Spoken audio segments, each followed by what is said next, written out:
Hello दोस्तों, आप सभी का स्वागत है फिर से एक और नए वीडियो में। जैसा कि दोस्तों आप सभी लोग बहुत दिनों से परेशान हैं कि जब से नई नियमावली आई है, बिहार में लागू हुई है 2025 की नई नियमावली, जिसके लेकर बहुत सारे एएनएम लोग परेशान हैं। तो इसी हाल फिलहाल में मैं आप सभी के लिए एक बार और फिर से लेके आ चुका हूँ एक नई इंटरेस्टेड और नई न्यूज़। आप लोग यहाँ पे देख सकते हैं बहाली में हुआ खुलासा, शर्मिंदा के लीडर क्या बोले नई नियमावली के बारे में। जैसा कि दोस्तों आप सभी को पता होना चाहिए, जो शर्मिंदा के टीम लीडर जैसा कि केस बहाली में लगी हुई है, जैसा सुनो एनएम की बहाली में जो केस लगी है उसमें जो शर्मिंदा के लीडर सुजीत जी क्या कुछ बता रहे हैं जो नई नियमावली के बारे में। तो इसलिए वीडियो को पूरा शुरू से लेकर लास्ट तक देखिएगा ताकि आपको पूरी जानकारी समझ में आ सके। तो चलिए वीडियो को स्टार्ट करते हैं।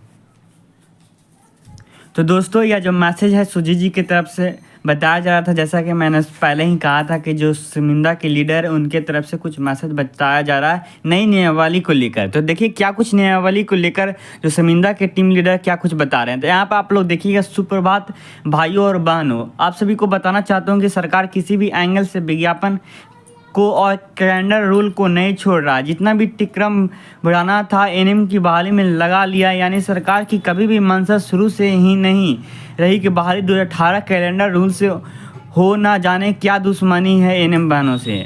उसके बाद फिर बताया जा रहा है भाई और बहन जिन्हें कन्फ्यूजन है उन्हें क्लियर करना चाहता हूँ कि आप लोग साफ साफ समझ लें कि कैलेंडर रूल 2025 कैलेंडर रूल 2018 और 2023 की पूरी तरह से निरस्त कर दिया है। जो इस प्रकार है, पहला कैलेंडर रूल का पहला पॉइंट का तीसरा लाइन पढ़े, उसे साफ साफ लिखा दिया है कि यह नियमावली 16/11/2018 से प्रभाव रहेगा। मतलब उसके बाद फिर बताया जा रहा है पहला मजबूत पॉइंट है जो किसी नियमावली में ऐसा आज तक नहीं लिखा हुआ है। तो यानी सुजीत जी का भी मानना है कि जो अभी तक जितना भी नियमावली आया उसमें कभी भी ऐसा नहीं लिखा गया है कि 16/11/2018 से मान रहेगा, जैसा कि इस नियमावली में 2025 का नियमावली में लिखा गया। उसके आगे क्या कुछ बताया जा रहा है यहाँ पर आप लोग देखिए। पॉइंट नंबर सेकंड बताया जा रहा है कि 22 के पहला के का साफ साफ लिखा है कि कैलेंडर रूल 2023 को निरस्त की जाती है, और 22 के खा में भी साफ साफ लिखा है कि कैलेंडर रूल 2018 की निरस्त की जाती है। उसके बाद बताया जा रहा है पॉइंट नंबर 22 को दूसरे पारों को पढ़ने, उसमें साफ साफ लिख दिया है कि दिनांक 28/7/2022 से एनएम पद की कोई भी प्रक्रिया जो अभी तक कैलेंडर रूल 2018 एवं कैलेंडर रूल 2023 से अभी तक जो चरण के सिलेक्शन संबंधी प्रक्रिया की गई है उन सभी को छोड़ दी जाती है, और अब जो भी प्रक्रिया होगी 2025 की नियमावली कंडिका 7 एवं कंडिका 8 से होगी।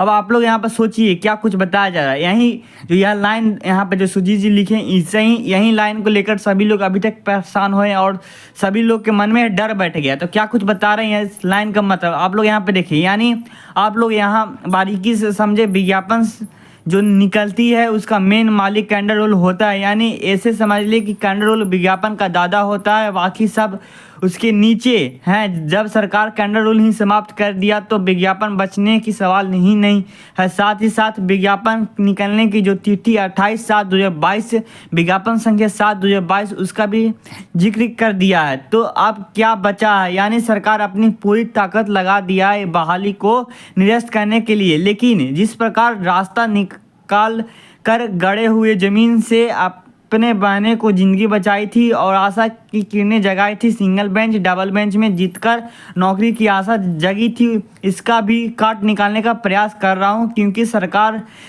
ये दूसरा बार सारा किया है, काम को ज़मीन में गाड़ने का प्रयास किया है। लेकिन मैं भी ऐसे नहीं छोड़ने वाला, अंतिम सांस तक लड़ेंगे और अपनी बहन लोग के भविष्य के लिए जो करना होगा कर गुजरेंगे। धन्यवाद सुजीत कुमार, संयुक्त मंत्री। आप लोगों ने यहाँ पर सुना और पढ़ा, पूरी ध्यान को देखा और समझा होगा। तो यहाँ पर बताया जा रहा है कि जैसा कि आप लोगों को समझना होगा कि जो यहाँ पर बताया जा रहा है इस लाइन में कि सरकार अब बिल्कुल नहीं चाह रही है कि 2018 और 2023 नियमावली से इस वैकेंसी को पूरा किया जाए।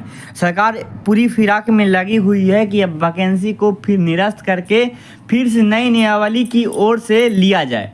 देखिए सुजीत जी भी समझ गए हैं कि सरकार पूरी प्रयास में लगी हुई है कि अब इस बहाली को जो 2022 में निकाली गई थी 2018 के कैलेंडर रूल और 2023 कैलेंडर रूल के अनुसार इस बहाली को नहीं लिया जाए। सरकार भी यही चाह रही है और सुजीत जी भी कह रहे हैं और समझ लिए कि अब इस बहाली को इस नियमावली पे नहीं लेना चाह रहा है सरकार, तो अब वह पूरी प्रयास कर रहे हैं कि अब किसी भी हाल में इस बहाली को 2018 या 2023 नियमावली पे लिया जाए, क्योंकि अब बहाली तो सुप्रीम कोर्ट में चला गया, तो सुप्रीम कोर्ट में ही के जरिए से ही कोई भी काम हो सकता है। अगर सुप्रीम कोर्ट चाहे तो कोई भी काम किया जा सकता है। अगर सुप्रीम कोर्ट यह आदेश और डिसीजन दे देता है कि यह बहाली फिर से 2018 या 2023 नियमावली पे लिया जाए तो सरकार इसमें कुछ नहीं कर सकती।